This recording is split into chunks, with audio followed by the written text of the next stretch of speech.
सोलापूर शहरात आज एक धक्कादायक घटना घडली आहे। शहरातील वर्दळीच्या ठिकाणी 70 फूट रोडवरील शिवकुमार ज्वेलर्स या सोन्याच्या दुकानात भर दिवसा बंदूक दाखवून सोन्याचे दागिने पळवल्याची खळबळजनक घटना समोर आली आहे। आज दिनांक 13 जून रोजी दुपारी 12 वाजण्याच्या दरम्यान हा संपूर्ण प्रकार घडला। मिळालेल्या प्राथमिक माहितीनुसार दुपार असल्याने 70 फूट रोडवर नेहमीप्रमाणे वर्दळ होती। शिवकुमार ज्वेलर्स हे दुकान उघडून काही वेळच झाला होता। इतक्यात ग्राहक बनून आलेल्या 3 अज्ञात दरोडेखोरांनी दुकानात प्रवेश केला।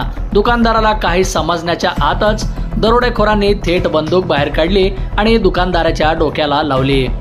बंदुकीचा धाक दाखवून दरोडेखोरांनी जीवे मारण्याची धमकी दिली। त्यामुळे घाबरलेल्या दुकानदाराला प्रतिकार करणे अशक्य झाले। दरोडेखोरांनी अवघ्या काही मिनिटातच दुकानातील सोन्याचे मौल्यवान दागिने गोळा केले आणि घटनास्थळावरून पोबारा केला। दरोडा टाकून आरोपी ज्या वेगाने आले होते त्याच वेगाने दुचाकीवरून फरार झाले। घटनेची माहिती मिळताच स्थानिक पोलीस तात्काळ शिवकुमार ज्वेलर्स येथे दाखल झाले।